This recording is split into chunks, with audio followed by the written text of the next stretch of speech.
She was locked in a cage for 6 years.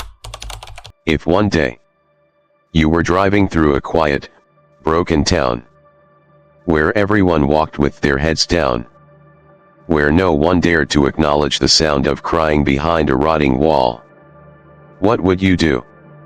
Would you stop?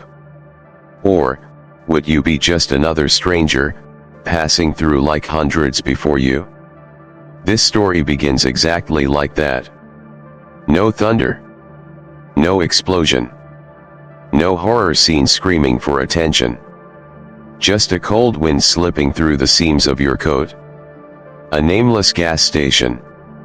And a look in someone's eyes that, if you were paying close enough attention, felt different from the rest of the world. Héctor Salazar sat in the back seat of a black Bentley. His eyes weren't on his phone or paperwork like usual. Not the way you'd expect from a man managing a multi-million-dollar charity foundation. No. He was watching. Every rusted roof. Every broken sign. Every eye peeking through a curtain and quickly disappearing. Burnsville. A town that had lost its courage long ago. He didn't come here to be a hero. This visit was meticulously scheduled by his assistant. He was supposed to survey land for a new mental health center for abused children. That was the plan. The schedule. The strategy. All of it made perfect sense. Except, why did he stop at that gas station? There was no name on the place. Just an old wooden building, with fuel pumps tilting like they were about to collapse under the winter wind. No smiles. No life. Just the lingering scent of gasoline and old cigarettes. Héctor stepped out. His charcoal coat gently fluttered behind him. He didn't seek attention. But the stillness around him made it impossible not to look. The man behind the counter glanced up once. Then lowered his eyes, flicking ashes into a tin tray. "Excuse me," Héctor said. "Which way to the land south of town?" He wasn't shouting. But the weight of his voice made the whole room pause. The man shrugged. But his eyes looked away. "Keep straight. Turn onto Maple." "But, have you heard about the kid?" Héctor tilted his head. A small nod. An invitation to continue. "Behind one of the trailers. There's a cage. A child lives in it. It's been a while. Everyone knows. No one says a thing." Héctor said nothing. He just turned around and walked back to the car. "Take Maple," he told the driver. "But make sure no one notices us." They turned onto a dirt road. Maple now only a memory. No maples. No autumn. Just a decaying street where the only sounds were howling wind. And stray cats wandering over rusted roofs. And then, from a distance, among weeds and splinters of old wood, was the cage. At first, he thought it was for dogs. But no. As he approached, slowly, he saw clearly. It was made of rusted wire and broken wooden pallets. Inside, was a little girl. No movement. No sound. No eyes looking back. She sat there. So thin her sweater drooped off one shoulder. Her hair was matted in tangled clumps. Her knees pulled to her chest. Her chin resting on them. As if she had nowhere else to rest her soul. Héctor didn't speak. He simply stood there. The wind tugged at his coat. Inside him, anger and sorrow rose like a storm. And then, he removed his coat. Gently. He draped it over the cage. As if covering the shame of an entire society. His eyes never left the child. Then, just one sentence. Soft, but loud enough to stop time. This is not a wild animal. This is a child. A child. Locked in a cage. In a town where people still lived. Not in a jungle. Not in a prison. Not in a horror novel. But in plain sight. On a named street. Even if that name had rotted away with memory. And still. Everyone knew. No one acted. As Héctor placed his hand on the rusted wire now covered by his coat. A door creaked open behind the trailer. A woman stepped out, cigarette in hand. Eyes dull. Like someone waking from a dream they no longer cared to remember. She hurts herself, the woman said. Doctors say there's something wrong. We're just trying to keep her safe. The voice was cold. As if describing a broken appliance, not a living child. Héctor didn't reply. He just observed. No anger. No judgment. But in his eyes. A silence that made it clear. He would not ignore this. Who do you think you are? A man appeared. Drunk. Face darkened by sun and smoke. Shirt hanging open. Cheap beer can in hand. Superman. He laughed. A sound like a chain snapping. That girl's useless. Doesn't eat. Doesn't talk. Doesn't sleep. She's broken. She's not even human anymore. To someone with a wounded heart, those words would be like a dull knife, twisting endlessly. But to Héctor, a man who had rescued over 100 children from invisible cages, they were the clearest confession of guilt. He pulled his coat farther over the cage. Not for warmth, but for dignity. As if clothing a soul left naked before a world that had stopped caring. This girl is not garbage, he said. And she is not an animal. She is a child. And I will not let this continue. She still didn't move. But something flickered in her eyes. A string-long thought broken. Trembling with one final note. The man Ramon sneered. You think you can take her? You got no papers. No right. She's my niece. Héctor's eyes were no longer quiet. They cut through him. I don't need papers, he said slowly. I just need to know what's right, and what's wrong. For the first time, the woman Letitia stepped back. Her eyes faltered. She said nothing. No excuses. She looked down. To the cracked earth where the child had curled up night after night in the cold. Héctor stepped back. Took out his phone. I need 3 lawyers. A child psychologist. And a camera. Today. No one said a word after that. Ramon and Letitia sat frozen. No protests. No defense. Just silence. The kind more terrifying than any curse. And Héctor stood there. His hand resting on the coat over the cage. He didn't call her name. Didn't tap the bars. Didn't beg. He just stood there. Quiet. Waiting. For a soul to decide. If she still believed she deserved to be saved. People often think that rescue is a grand moment. That there will be applause, choked up thank yous. A tearful hug wrapped in reborn faith. But in reality, it never happens like the movies. Especially not when you're standing before a child. Who's grown too used to being nothing more than something forgotten.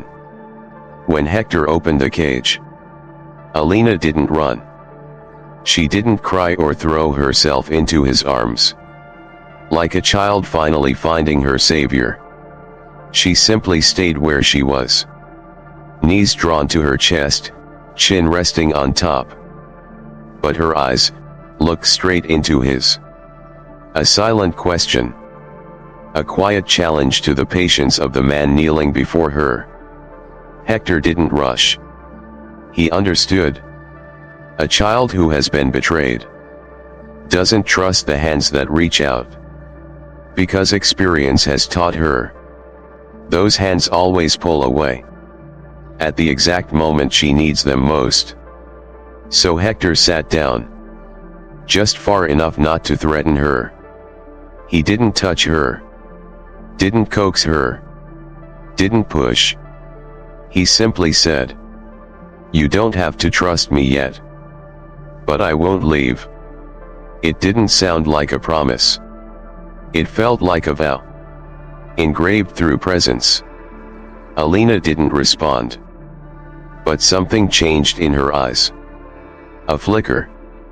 Small, so small, as if her frozen spirit, trapped in a long nightmare, was asking if this could possibly be a dream worth believing. Then the medical team arrived. They entered quietly, their hands carrying clean blankets, antiseptic, and eyes trained by years of witnessing brokenness. A nurse knelt gently and whispered, "Can we carry her?" Héctor shook his head. Let her decide. But Elina didn't move. Still frozen, like a young stone turned to marble, from too many years of fear. Finally, Héctor slowly knelt. He didn't touch her. He only held out his arms, open, like a quiet nest. And he whispered, "You don't have to run. Just lean a little. That's enough." Elina looked at him. 10 seconds of silence. 10 seconds longer than any silence Héctor had ever known. Then, slowly, like a leaf drifting to the ground, Elina leaned. Not into his arms, just out of her own shell. And that was enough. Héctor gathered her gently, lifting her like a piece of paper. She was too light. So light. It hurt him. Not his arms, his chest. Because he could feel the weight she had carried. Even when her body didn't show it. She didn't cling to him. She didn't resist. She simply lay there, quiet in his arms, like a soul too tired to fight anymore. When Héctor carried Elina out of the cage, the world around them was silent. No one stopped him. Ramon stood frozen, arms limp, eyes hollow. Letitia turned away, both hands on her head, as if trying to erase what had happened. Hayes, the young officer, bowed his head, hands clenched, not sure if from sorrow or regret. No one said a word, because they knew. That moment spoke for itself. It was the clearest indictment of a town that had chosen silence. Héctor didn't look at them, didn't blame, didn't name names. He simply walked straight to the car, still holding Elina, as if she were the last ember of warmth left in a frozen world. He opened the car door and gently placed her in the seat beside him. She still didn't speak, but for the first time, her eyes didn't ask, "Will you leave me too?" They asked something else. "How long can I stay?" And Héctor, with just one small gesture, wrapping the coat around her, gave her the answer she needed. "As long as you want." The car rolled forward, away from Maple Street, now draped in moss and silence. Behind them, the cage still stood, but it was now just a hollow shell. A door finally opened. Ahead, a journey with no certain end. But for Elina, for the first time in so many months, she had left the cage. not just with her feet, but with the faintest flicker of hope in her heart. There were no drums, no banners, no signs that a new life had begun. But that silence was the exact gift Elina needed. Because for a child who's lived too long in silent screams, the first thing that must heal is the quiet. 3 hours after leaving Burnsville, the black Bentley pulled up to a small white building nestled in a sparse pine forest. No signs, no gates, just a stone path, and the hush of winter wind slipping through the windows. This was the Lightwell Recovery Center, a place Héctor had poured millions into.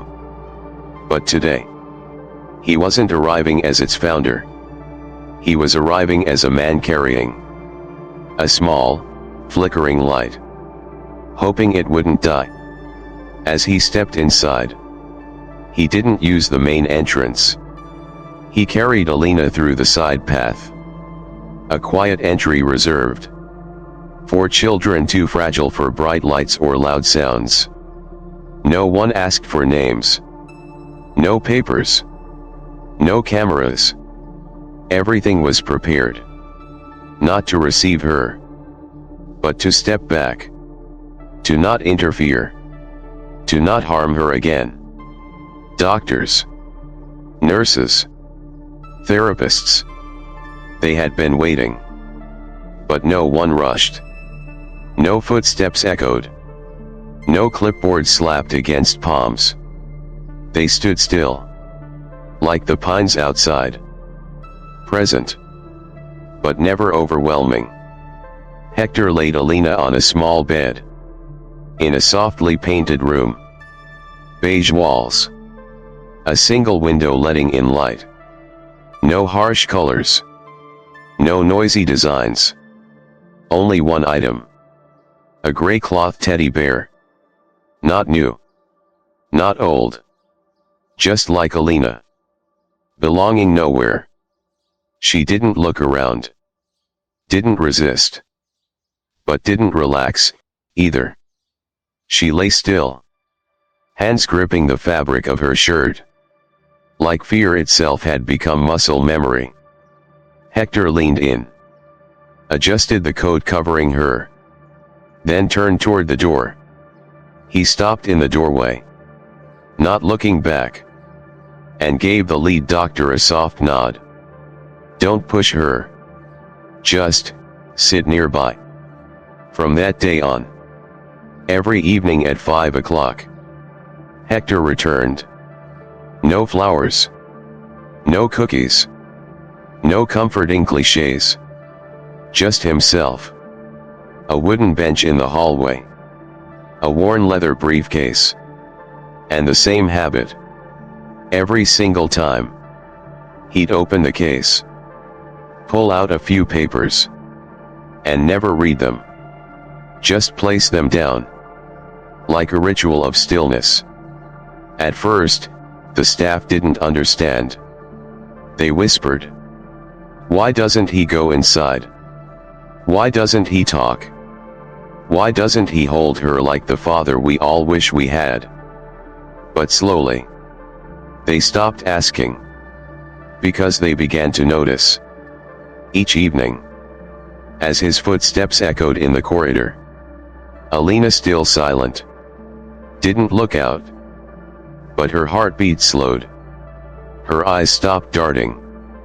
Her fingers no longer clenched her shirt. No one said it, but everyone knew. She was listening. There are sounds that no one else hears. But if you listen long enough, you can feel them. Like a heartbeat. Like the sound of a leaf landing softly in your palm. Like the whisper of a child in the dark, afraid to call out loud, because no one ever answered. After that first drawing, Elina didn't show up again. She didn't open her door. She left no sign. But something small began to happen. Each time Héctor's footsteps echoed down the hall, Elina's door gently trembled. Not because of wind, but because someone inside was standing. She didn't open the door, but she stood behind it. And sometimes, the bravest thing isn't running out. It's deciding not to hide anymore. On the 10th day, Héctor sat in his usual chair, hands resting on the leather briefcase. No phone. No distractions. In front of him, a blank wall. Nothing to see. Yet he looked, as if that wall was a doorway into the world inside Elina. And then, a soft sound. A hinge. He didn't turn around. Didn't react. But he knew. Elina was peeking out. And he understood. She wasn't testing him. She was watching. To see if he would betray that first glance. Like so many others had. Because too many people had sat down once, then disappeared. The next day, the chair was exactly as it had been. But something new had appeared by its leg. A small fabric doll. Simple. Old. It had been in Elina's room for weeks. Offered by a nurse. Never touched. Now it sat outside the door. Face turned toward Héctor. It wasn't a gift. It wasn't an invitation. It was a whisper. I'm watching. But I'm not ready. Héctor didn't pick up the doll. He simply bent down, tilted his head gently, and whispered, I'm still here. No extra words. No expectations. Just presence. That night, in a small conference room at the center, Chief Therapist Eleanor Rowe wrote in the file, Elina has begun nonverbal communication. Through symbolic objects. Signals are being sent beyond the therapy room. Communication is exclusive to one individual. Héctor Salazar. A new staff member looked concerned. What if she only trusts him? How will we continue therapy later on? Eleanor smiled softly and shook her head. Children who've been locked away for too long don't trust care. They trust the ones who never left. Day 13. No objects left by the chair. No drawing. No doll. But when Héctor approached, he stopped. On the surface of the wooden seat, where his hand always rested, there was the faint print of a small hand.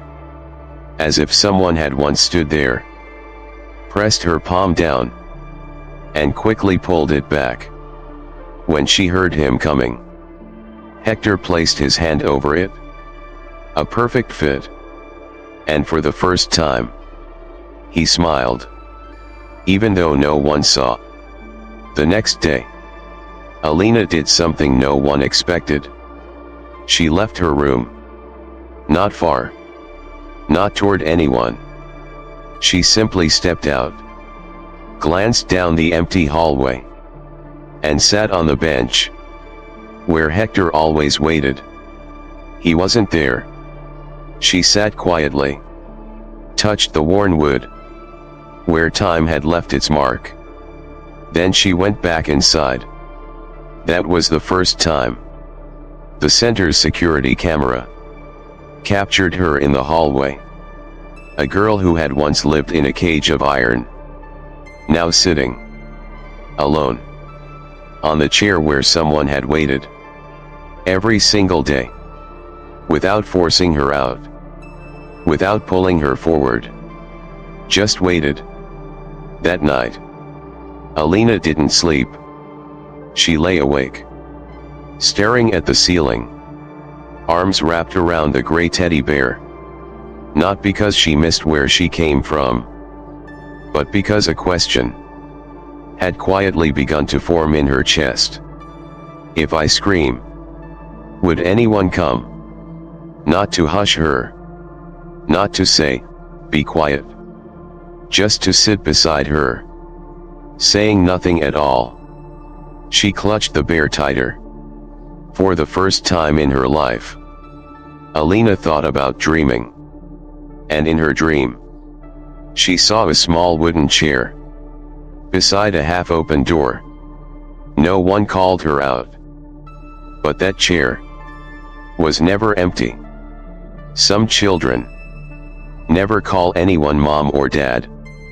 Not because they don't need love, but because the words mom or dad have become sounds full of thorns, attached to those who turned away or caused pain when they were most fragile. And so, when Elina finally spoke, her first word, after nearly 20 days of silence, it wasn't mom. It wasn't aunt. It wasn't doctor. It was Héctor. One syllable. Soft. Dry. Barely more than breath. Against cold winter glass. But it rang out like a temple bell in a mist-covered mountain shrine. Small, yet enough to quiet the world. That afternoon passed like any other. Héctor sat in his wooden chair, briefcase in his lap, unopened, his fingers interlaced, his eyes fixed on the blank wall, as if it held a painting. Only he could see. No one else in the hallway. No voices. No footsteps. Only the warm hum of a dim hallway light. And the soft sound of wind against the glass. Inside the room, Elina sat on her bed, gray bear in her arms. The light fell gently on her face. No longer stone, but not yet soft. She didn't look at the door, but her head tilted toward it, as if she'd begun to believe that the silence beyond belonged to someone who waits, not someone lying in wait. And then, with no prompting, with no reason, Elina whispered. She didn't look at anyone, didn't face the door, but her voice was just loud enough to tap softly against the wall. Héctor. Elina, the therapist, was seated nearby, taking notes. She lifted her head, paused. She didn't smile. She didn't look shocked. She just sat still. Because she knew this was real. Not a random breakthrough. Not a reflex. But a choice. Later that day, in the team's report meeting, someone asked, "Should we inform Mr. Salazar?" Eleanor, the therapist, shook her head gently. No need. But, this is a major step dash. He'll know, she said softly. If Elina wants him to know, she'll find a way to tell him. And just like that, the next day, at exactly 5 o'clock, Héctor returned. Same chair, same hallway. No drawings. No doll. No sound. But this time, beneath the chair, a faint fingerprint on the dusty tile. Unclear. Unintentional. Just a gentle press. As if someone had sat there once, touched the ground without thinking, and pulled away. Héctor didn't wipe it away. He leaned down, placed his own hand beside it. Not covering. Not replacing. Just parallel. A silent reply. That night, Elina didn't toss and turn. She lay still, eyes open, but not darting. lips pressed, but not trembling to hold back tears. And for the first time, she closed her eyes. Not from exhaustion, but because someone was out there. Not to punish, not to leave, just to sit. Every day, like a small, steady light. The next afternoon, Héctor arrived as always. But this time, something waited for him. A folded piece of paper slipped through the crack of Elina's door. Written in thin, uncertain pencil strokes. Have you ever been afraid to fall asleep? No name. No signature. But none was needed. Because in the world of forgotten children, a single question is a knock on the door of trust. Héctor didn't read it right away. He placed it on his chest. Took a deep breath, as if holding it in place. Then read it again. And he answered. In the only language Elina would understand. That day, he didn't leave after 1 hour. He stayed. Until the hallway lights dimmed. Until the last doctor left. Until only the night staff remained. Then, he moved his wooden chair closer to Elina's door. Not too close. And whispered. When I was your age, falling asleep terrified me. Because in my dreams, no one waited for me to wake up. That night, in a quiet room, a little girl closed her eyes. And for the first time, she didn't dream of the cage. Every forgotten child carries one unspoken question in their heart. Will someone stay, this time? And every tiny action Elina took, the drawing, the doll, whispering his name, was a quiet test. Not of defiance, but of endurance. Of whether someone would wait all the way through. And Héctor, a man who had once been that child, understood. Patience is the gentlest form of love. One night, Elina woke up. No scream. No nightmare. Just restless. She tiptoed to the door. Didn't turn on the light. Didn't make a sound. The door creaked open. Soft yellow light from the hallway spilled in. And just as she hoped, Héctor was still there. Sitting. Hands on his lap. Briefcase beside him. Not looking at his phone.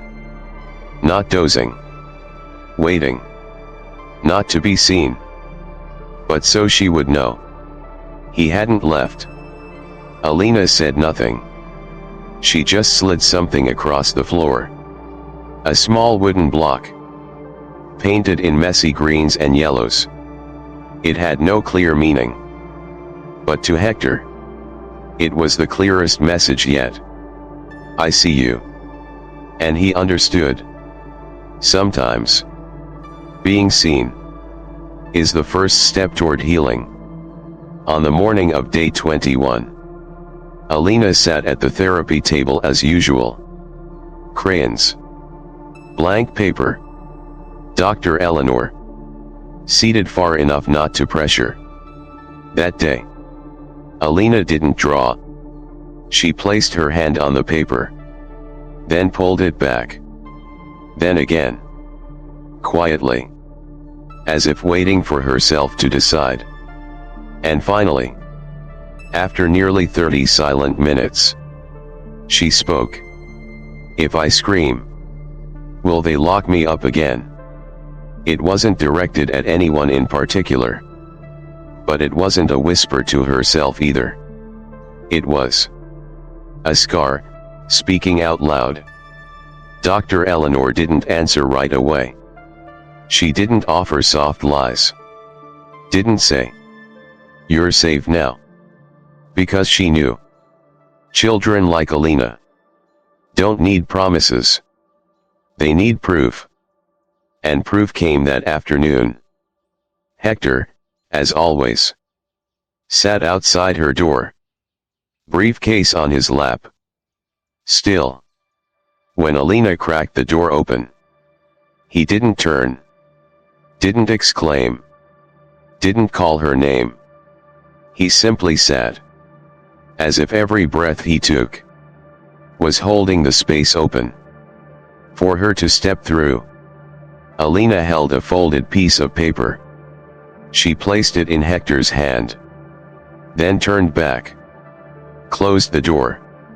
He opened it.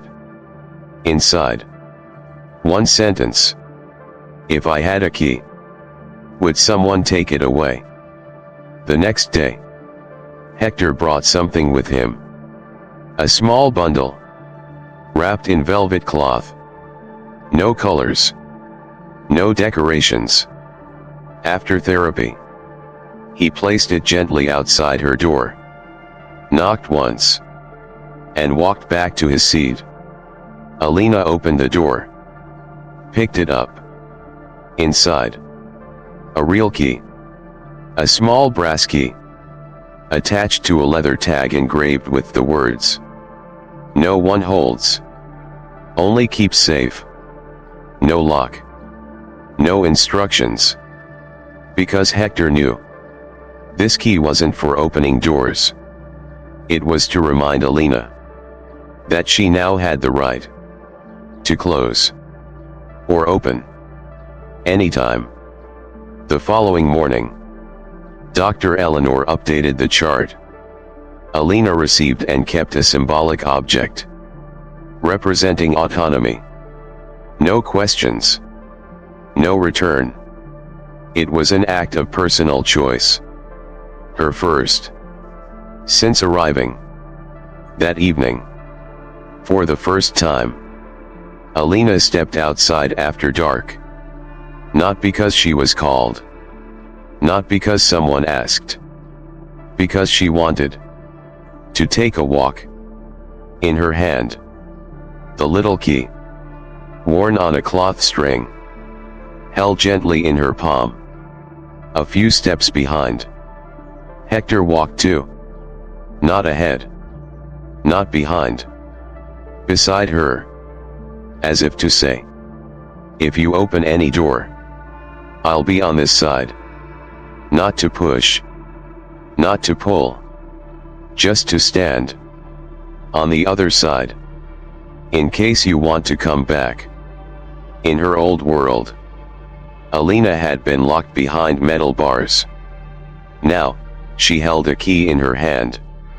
And for the first time, she understood clearly. True freedom isn't about being let out.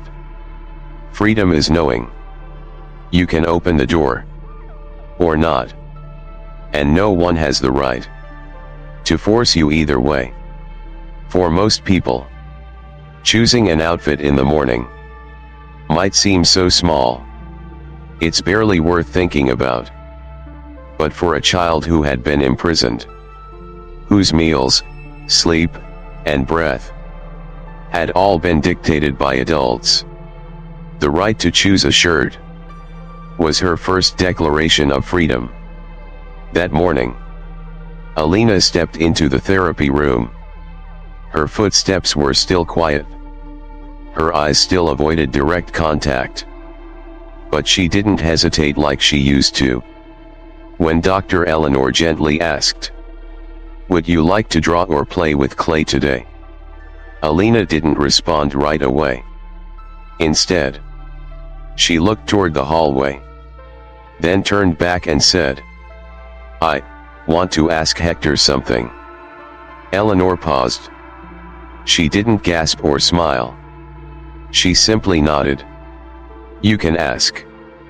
The question seemed simple to an adult, but for Elina, it was a moment of confirmation.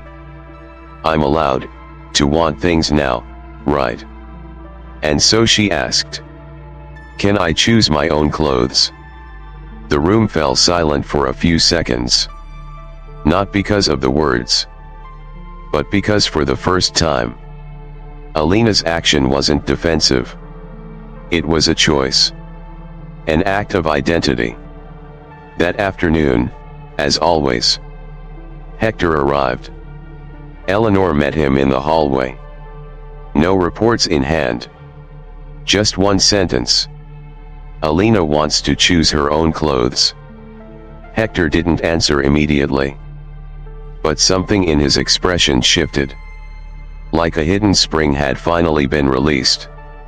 He nodded once. Then returned to his car. The next morning, when Elina opened her door, a cream-colored cloth bag sat waiting. No brand name. No fancy box. No card. Just a soft fabric bag. Filled with 8 shirts. A blue one with a smiling sun. A red one with a star. A gray hoodie with a tiny dinosaur. A soft flannel button-up. And a few others.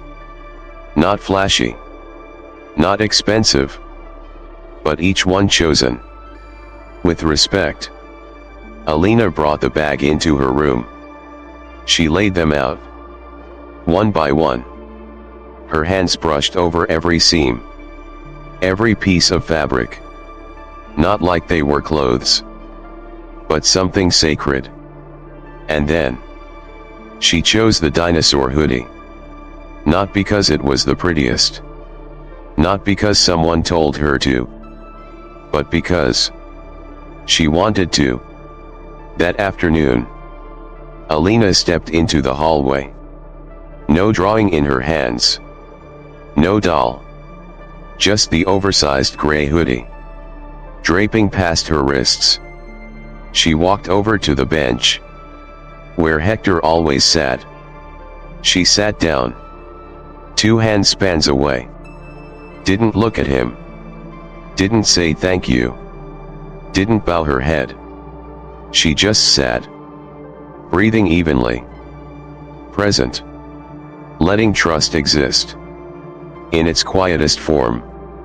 Like a child. Wearing a hoodie she chose herself. Sitting beside the person who gave her the right to choose. A little while later, Elina spoke. Not a defensive question. Not doubt. But a lingering fear. Still lodged deep inside. If I scream, if I get angry, will they lock me up again? Not because she was angry, but because she needed to know. Our feelings, aloud. Héctor didn't answer right away. He reached into his coat and pulled out a key. The same brass key he had given her before. Now strung on a soft leather cord. He placed it gently in Elina's hand. This is the key to my office. Not so you can open doors, but so you know. You always have the right to close any door and open it again when you choose. No one has the right to lock you in. Not ever again. Elina looked at the key in her hand, and for the first time, she closed her fingers around something without shaking. That night, Eleanor updated her therapy notes. Day 41. Elina shows self-awareness through choice. Distinguishes between defense mechanisms and intentional actions. Begins using questions to gain control of her environment. She's no longer reacting just to survive. She's responding to live. To the outside world. She was just a girl in a dinosaur hoodie. But to those who had witnessed this quiet resurrection, it was the cloak of freedom. If you've ever been trapped inside a cage, real or invisible, you'll understand. The scariest thing isn't the lock. It's when no one comes. No one sees. No one asks, "Are you okay?" And if you're lucky, you'll meet someone who not only asks, but stays until you're ready to answer that question in your own voice. 3 days after receiving the key from Héctor, Elina began to change her morning routine. She woke earlier, chose her clothes, folded her blanket, not because someone told her to, not because someone watched, but because she wanted to do something for herself. One morning, Elina asked, "If I want to keep all my drawings, can I?" Eleanor nodded. "Every one of them belongs to you.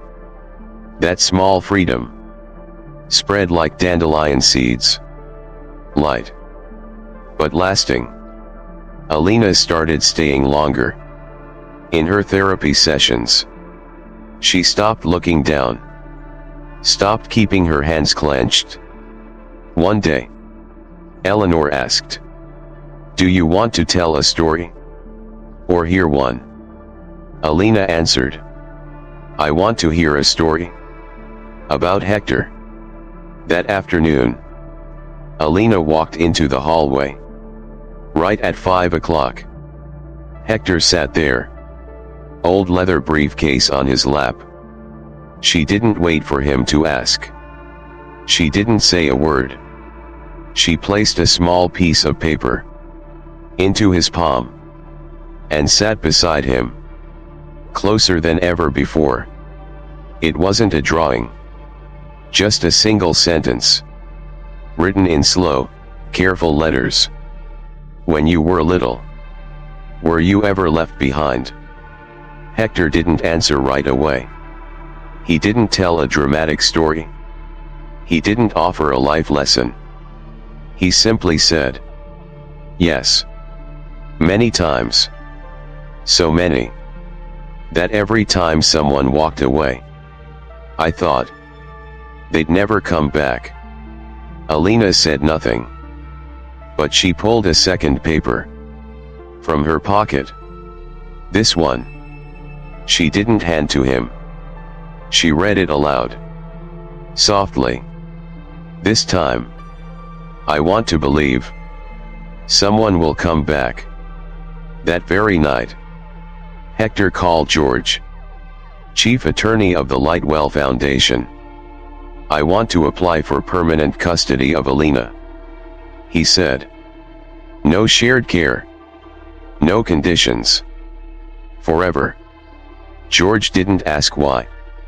He simply replied, "I understand." The evidence gathering began the very next day. Claire, Héctor's personal assistant, a quiet, sharp woman with a deep sensitivity to cases involving abused children, was sent back to Burnsville. She didn't go to start a fight. She went to recover every piece of truth that people had tried to ignore.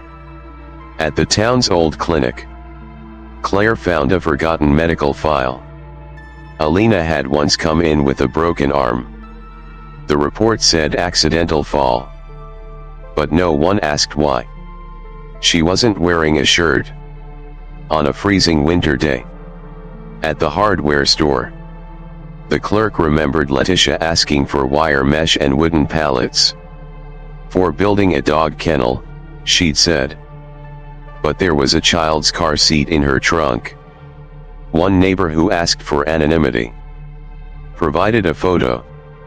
Elina, sitting in the cage, in direct sunlight, shirtless, no water, eyes hollow like a ghost. Everything was documented, photographed, and notarized. Not to prosecute, but to prove one thing. Elina wasn't disturbed. She had lived like a shadow, and everyone had allowed it. When the case file was submitted to the court, Héctor didn't tell Elina.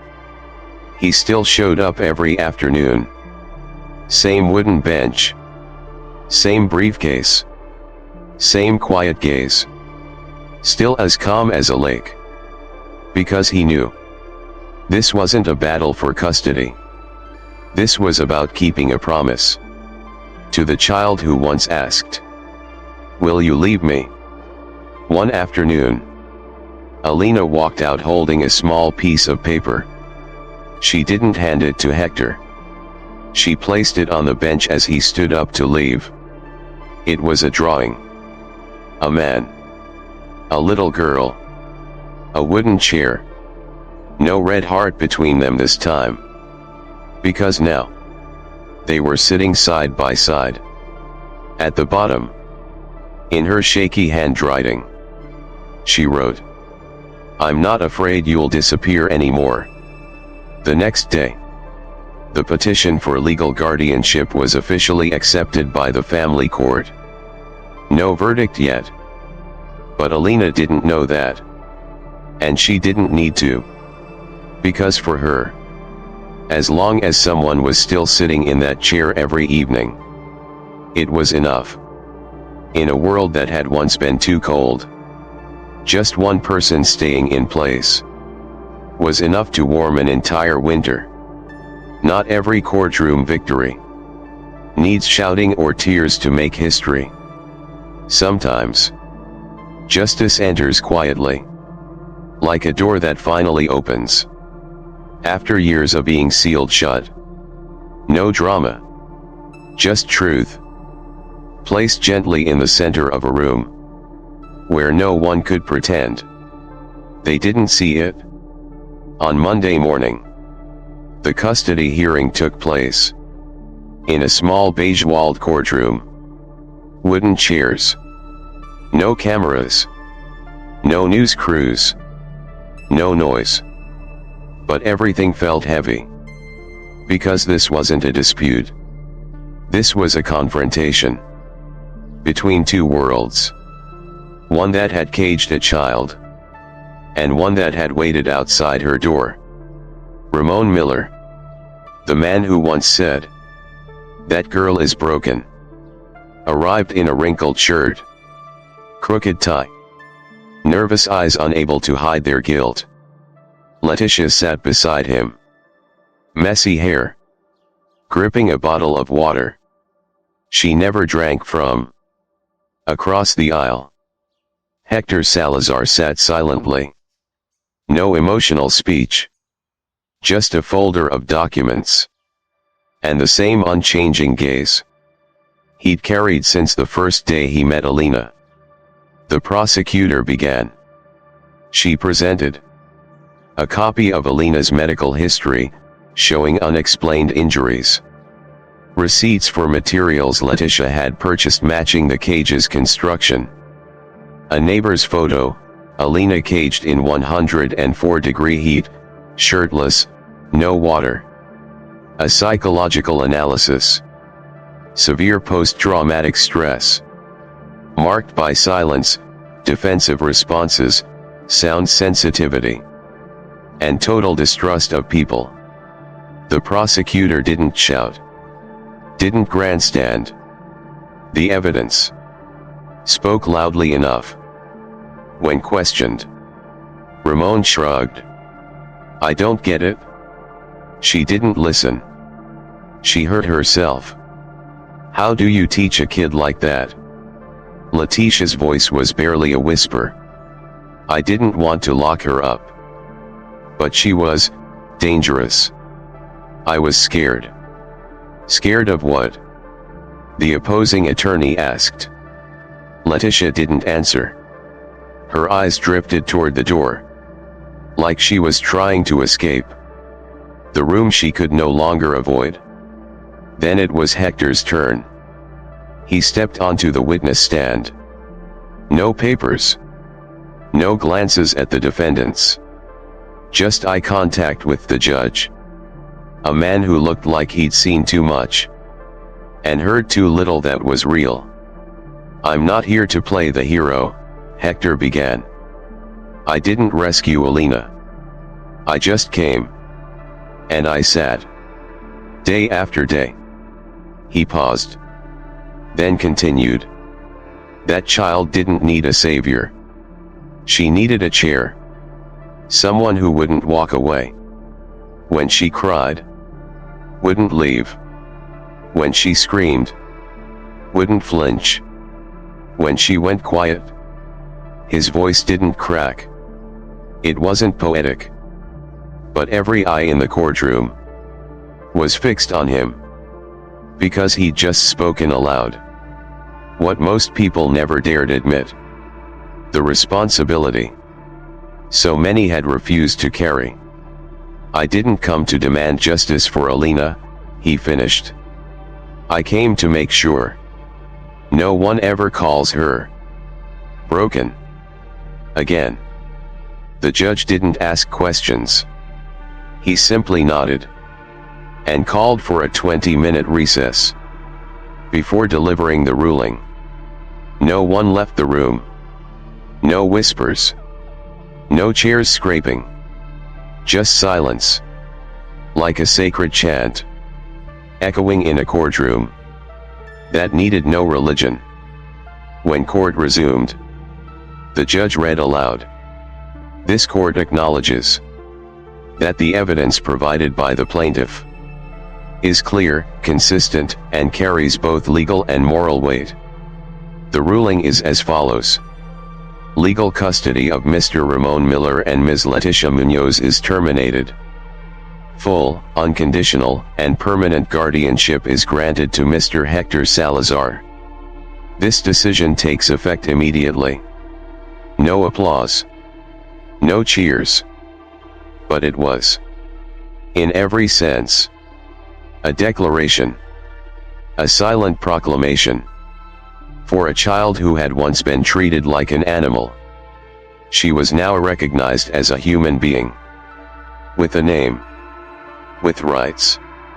With someone who would never leave. As Héctor exited the courthouse, he didn't look back. Didn't speak to reporters, even though the press had gathered at the gate. He just looked up at the pale gray sky, and for the first time, he saw a break in the clouds. A soft light beginning to shine through. When you've lived in a cage, it feels strange, almost unreal, to enter a place with no locks, no bolts, no orders, no threats like, if you don't behave, you'll be locked up again. For Elina, after the custody ruling, there were no fireworks, no applause, just a quiet car ride to the place she would now call home. It was a small white house on the outskirts of town. Not a mansion, no fancy garden. But from the moment she stepped inside, Elina noticed something she'd never known before. The scent of fresh wood, and the smell of warm baking. It wasn't prepared for adults. It was prepared for a child. Héctor didn't carry her like a movie hero. He simply opened the door and said, "From now on, this is a place you can close without worrying someone will take the key away." That afternoon, Elina didn't explore the whole house. She stayed in one room. Small, painted beige, with a window that looked out onto a patch of purple lavender. No pictures on the wall, but on the desk was a wooden box, slightly open. Inside were all her drawings from the Lightwell Center, laminated with care. No one had asked if she wanted to bring them, but someone remembered. Elina touched each one gently. She didn't tear up. She didn't smile. But the way she closed the box with both hands, it was clear. She had just placed her memories somewhere safe. For the first time in her life. That first night, Elina couldn't sleep. Not because of nightmares, but because it was too quiet. No beer cans hitting the floor. No yelling. No pale light creeping through the bars. Just a soft amber lamp. And a voice from down the hall. I'm still here. Just one door away. Elina didn't respond. But she pulled the blanket up to her shoulders. And for the first time, she didn't curl into a ball. The next morning, Héctor didn't knock. He left a small note at her door. There's milk in the fridge. Bread on the table. If you want to help yourself, I'll be on the garden bench. And if you don't, that's okay too. The bench isn't going anywhere. Elina read the note. She didn't rush to eat. But she dressed herself. The gray hoodie with the dinosaur on it. Now slightly tight. And when she opened the door, Héctor was still outside, reading the paper. He didn't look at her. Didn't call out. Just tilted his head slightly. At the sound of her soft footsteps. You're up. I'm not hungry. That's okay. The bench is still here. And they sat. Not talking. Not eating. Just letting the morning sunlight settle across two shadows. One big. One small. That night, Elina wrote a sentence in a blank notebook. She'd been gifted. I don't want to call you Dad. But I want to know. Will you be here long? The next morning, there was a reply. Written in careful, quiet handwriting. I'm not your dad. But I'm someone who won't leave. Even if you never call me anything at all. For a child who had been imprisoned, nothing hurts more than having to beg for affection. And nothing heals more than being loved without needing permission. The following week, Elina was invited to Lightwell Foundation's annual gathering. A small gala where healing stories were shared. Not to raise money, but to thank the children who had taught grown-ups how to be patient again. Elina wasn't forced on stage. But when the host asked, "Is there anyone who wants to share something they chose?" without being told to, she stood up. No microphone. No eye contact with the crowd. She simply said, I chose to keep someone close. Not because they're perfect, but because they didn't leave. Then she sat back down.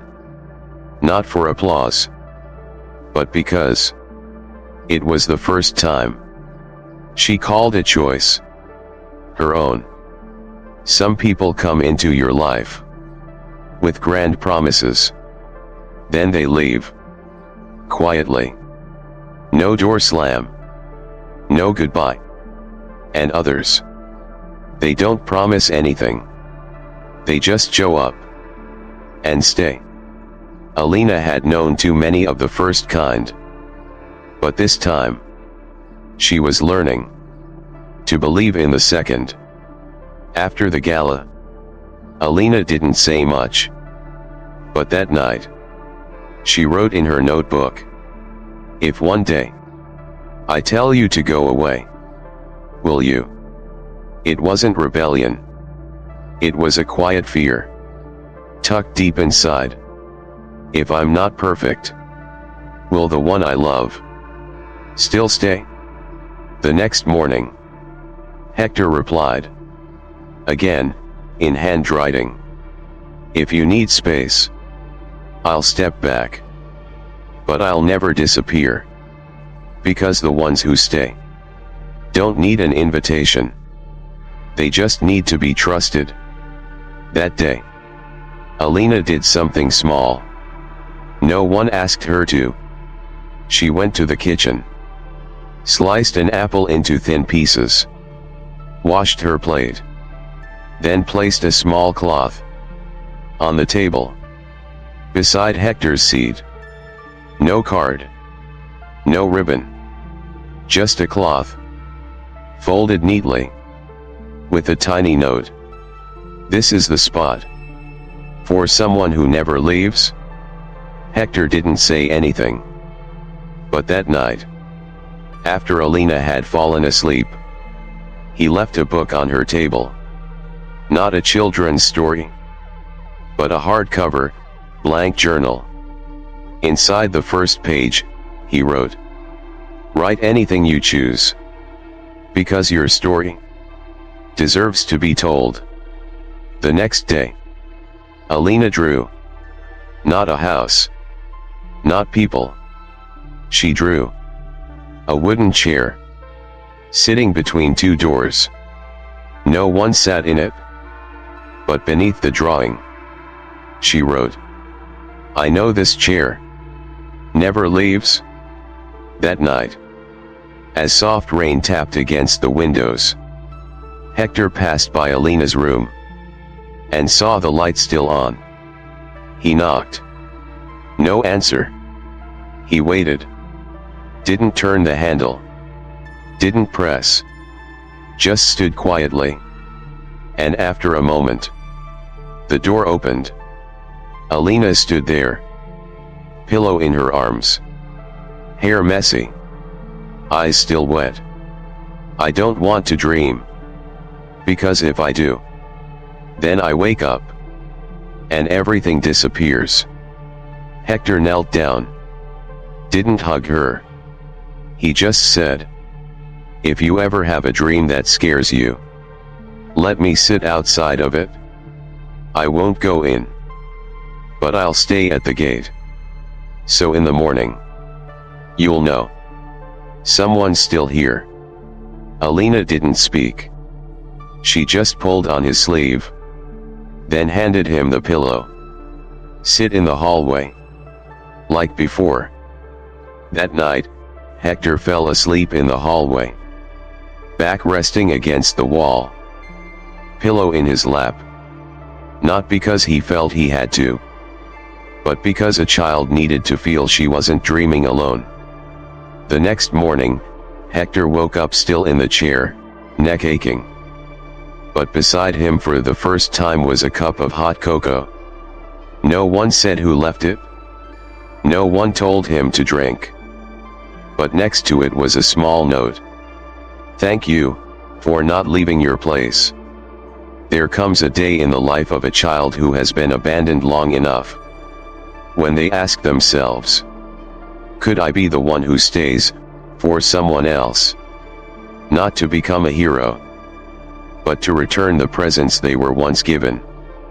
For Elina, that day arrived quietly. Not marked by cake or celebration, but by a wooden chair placed in the hallway. Only this time, Elina was the one sitting. That morning, Héctor had an emergency meeting with the Lightwell Foundation board.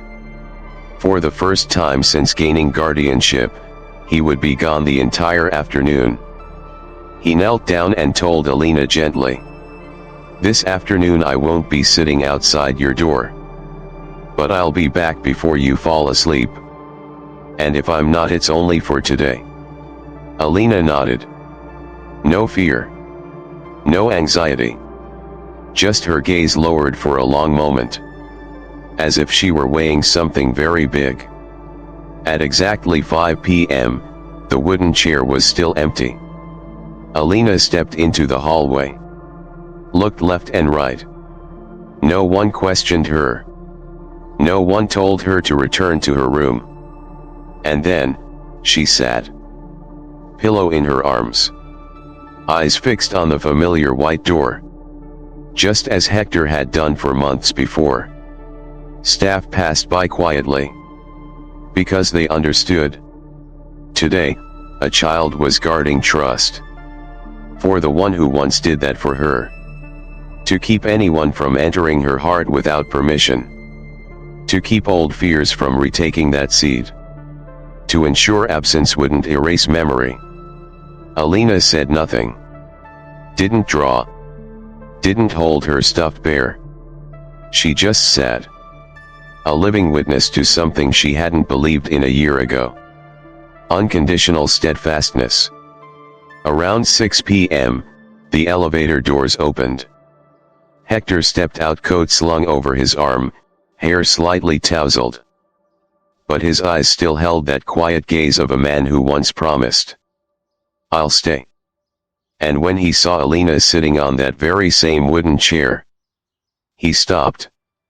Didn't walk forward immediately.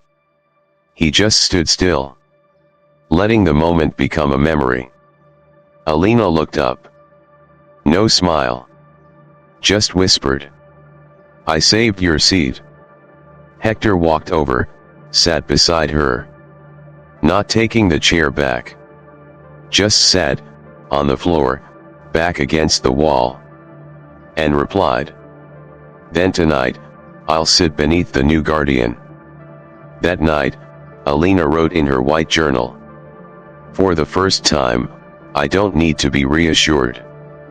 Because I know if I ever need him, he'll return. But today, I don't need to wait anymore. Because I'm the one holding the space. For my own safety.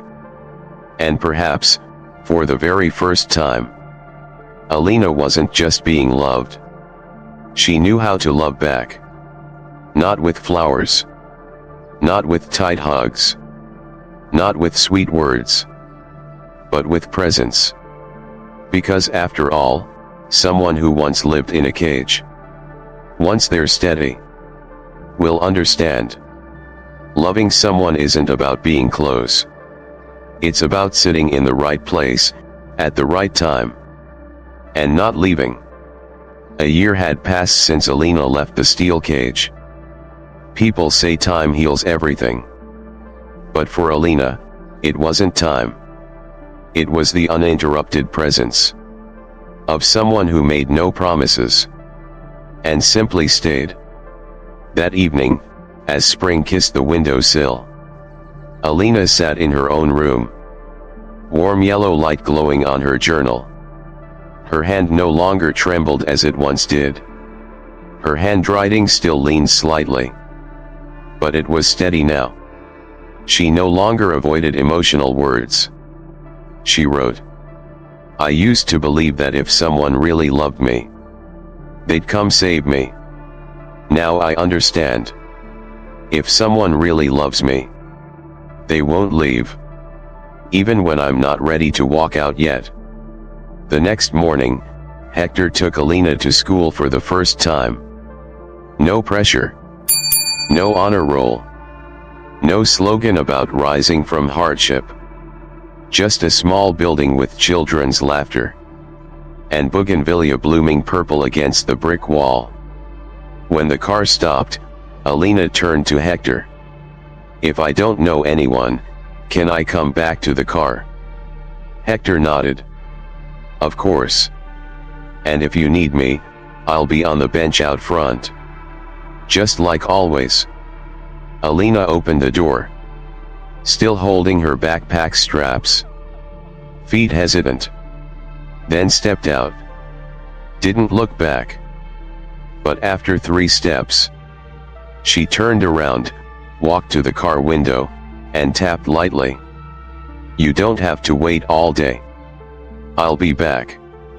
Not because I'm scared, but because I want to tell you what happened." Héctor smiled. Not wide. Not bright. Just enough for his eyes to wrinkle like the quiet afternoon light. That afternoon, Elina came home, holding a scribbled drawing. She didn't say a word. Just placed it on the dinner table. Héctor opened it.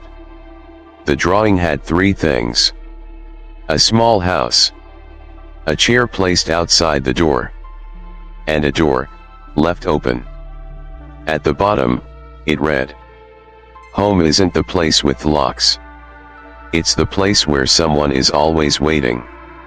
When I return." 1 year later, the annual Lightwell Foundation event came again.